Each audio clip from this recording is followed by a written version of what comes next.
Hey guys, so today I bring to you Fall of Cybertron Starscream, and robot mode looks pretty nice.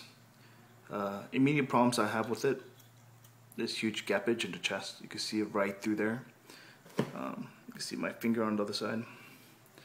But if you bend the arms in enough and only look at it from this angle, it's not that bad.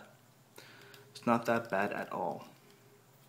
And it does have the wings in the back, has these little vents on top, has these red collar bits on there and the cockpit, so kind of reminiscent of what Starscream Generation 1 might look like.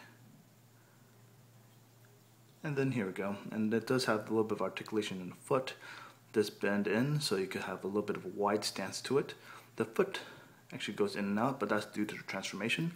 It does have one single bend at the knee, and does have swivels at the hip, so it could go out and in and every which way. It does have another swivel back here, right behind the hip, so that's okay too. So it does have a lot of articulation points, but none of these are ball joints. Not even the head. But the head you can look up.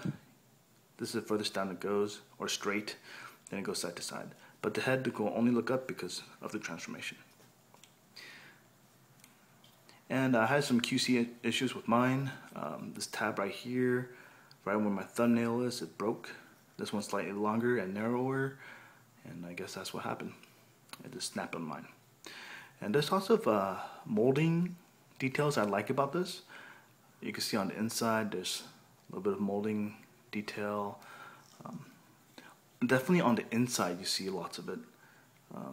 You might not be able to see it from this angle, but there are a lot of details that is basically covered up because he's in robot mode. And there's also details that's also covered up when he's in his jet mode. So why they waste the money on the inside that you can't even see, I don't know. But there it is. And he has wonderful light piping. I'm not sure if I could catch the light, but his eyes kind of freak me out perfectly. I like the head sculpt. He looks menacing. But yeah, that's pretty much it. His weapon is interesting too. Let me try to pull it out of his hand. Oh, another thing with the weapon, the pegs are like too big, so it's bending the holes on the wings. But, it does rotate like this, like a dual Gatling gun thing. But it's all splits in the middle.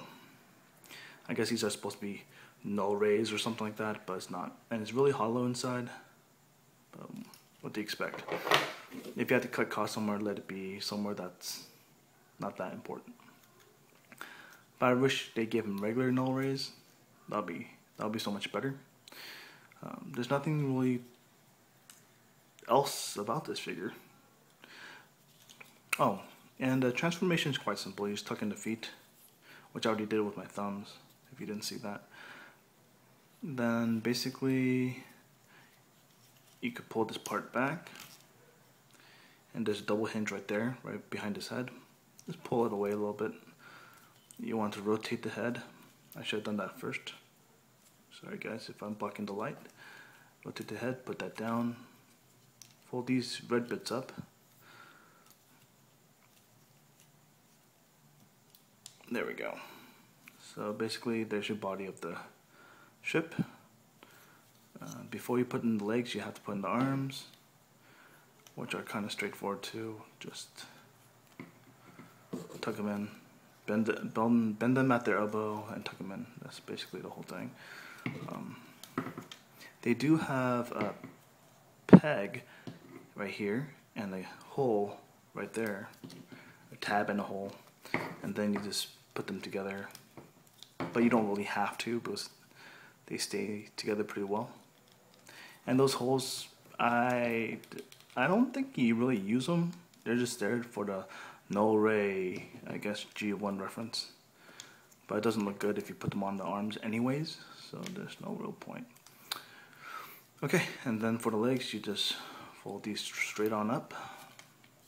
And then you have these holes on the back of the legs will go into those pegs right next to the arms.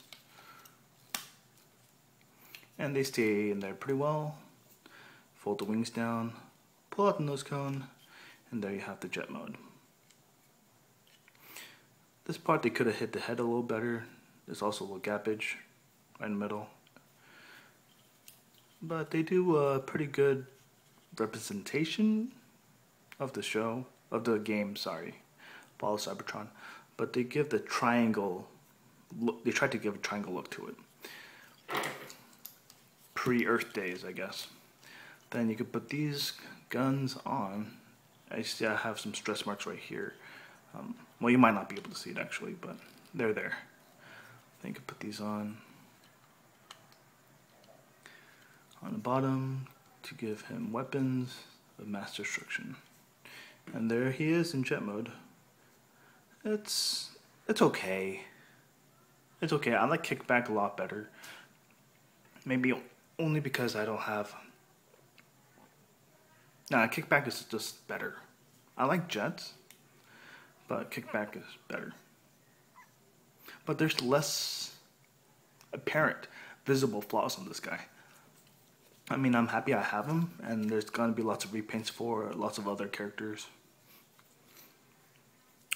Definitely with Starscream. But any Starscream, there's always gonna be repaints to represent the other figures, like, oh my gosh, I forgot all of their names. Thundercracker and stuff like that. Sorry. So here we go. And that's pretty much it. Hope you guys are impressed as I am. This is Mega Snow signing off. You guys have a great and wonderful evening.